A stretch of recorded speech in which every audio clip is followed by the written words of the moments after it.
On envisage effectivement la totalité des scénarios, mais de là à se préparer à une attaque de cette nature-là, c'est quelque chose d'extrêmement difficile.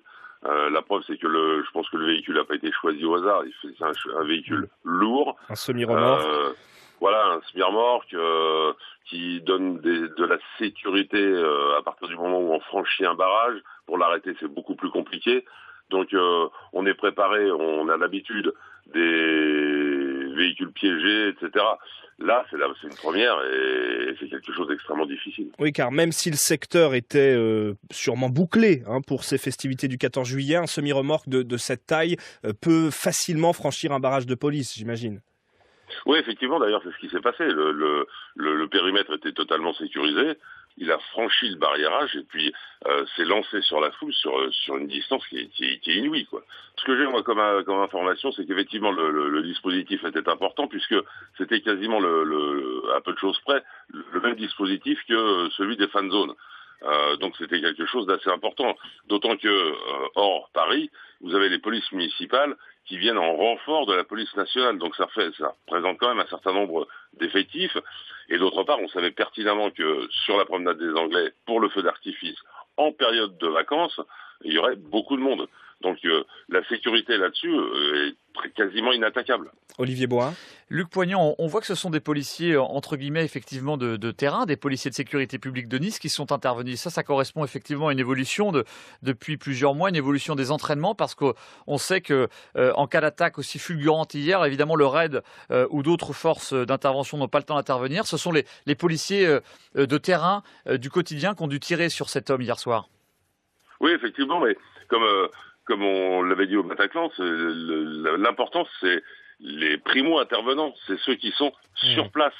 Et en l'occurrence, pour le camion, c'est effectivement les collègues de terrain qui sont venus stopper la course folle du chauffeur. François Hollande s'est exprimé cette nuit. Il va proposer, vous l'avez entendu, la prolongation de l'état d'urgence pour 3 mois supplémentaires, la force Sentinelle, les forces de l'ordre, déjà extrêmement sollicitées depuis des mois, on l'a vu pendant l'Euro. Comment on va faire pour faire plus encore aujourd'hui, pour maintenir ce dispositif à son maximum, vu l'état, le moral des troupes? Vous savez, nous, on l'avait déjà dit, on a assuré un certain nombre de services, on avait l'Euro. Et on l'avait dit, si jamais il se passe quelque chose, ce serait cauchemardesque. Et ben, on est dans le cauchemar.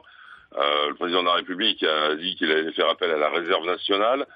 La réserve opérationnelle pour soulager les policiers, les gendarmes déjà en poste. Voilà, et puis en même temps, c'est aussi une question de quantité d'hommes pour surveiller, c'est une question de quantité d'hommes pour assurer la sécurité, mais ça va être effectivement extrêmement compliqué parce que mes collègues, ils n'en peuvent plus, quoi. Le fait que Vigipirate, comme l'a annoncé Bernard Cazeneuve, soit rehaussé au niveau alerte attentat dans le département des Alpes-Maritimes, qu'est-ce que ça va changer concrètement pour les policiers déjà sur place? Ah bah ça va changer que, si vous voulez, que tout le monde est totalement mobilisé, j'allais dire 24 heures sur 24, ça l'est déjà, mais présence maximum sur le département. Ça veut dire pas de vacances, par exemple, cet été pour les policiers? Ça veut dire effectivement pas de vacances, ça veut dire que l'on continue à ne pas voir sa famille, ça veut dire que l'épuisement va aller jusqu'au bout, mais c'est normal, on est dans une période très particulière et une période très tendue. La force des choses l'impose évidemment. Après les attentats de 2015, le gouvernement a annoncé des recrutements, des renforts pour la police. Est-ce qu'il faut qu'ils arrivent plus tôt que prévu? Parce qu'évidemment, ça prend du temps de former des nouveaux policiers. Pour être exact, depuis 2012, le niveau de recrutement dans la police a augmenté. Néanmoins, effectivement, il faut former mes collègues. Mais je ne crois pas que de raccourcir la scolarité de manière importante va régler le problème parce qu'il faut qu'ils soient aguerris au terrain, il faut qu'ils aient un minimum quand même de formation. Alors qu'on les fasse sortir plus tôt, oui, ce serait une bonne chose, ce serait une bonne idée, mais pas trop tôt non plus parce qu'il faut quand même qu'ils aient cette formation et en même temps sortir de l'école et être confronté aux besoins à des scènes comme on les a vécues hier. Vous savez, déjà nous qui sommes aguerris du terrain, on n'est pas préparés, alors qu'il y a un élève qui va sortir de l'école, pour lui, ça va être terrible.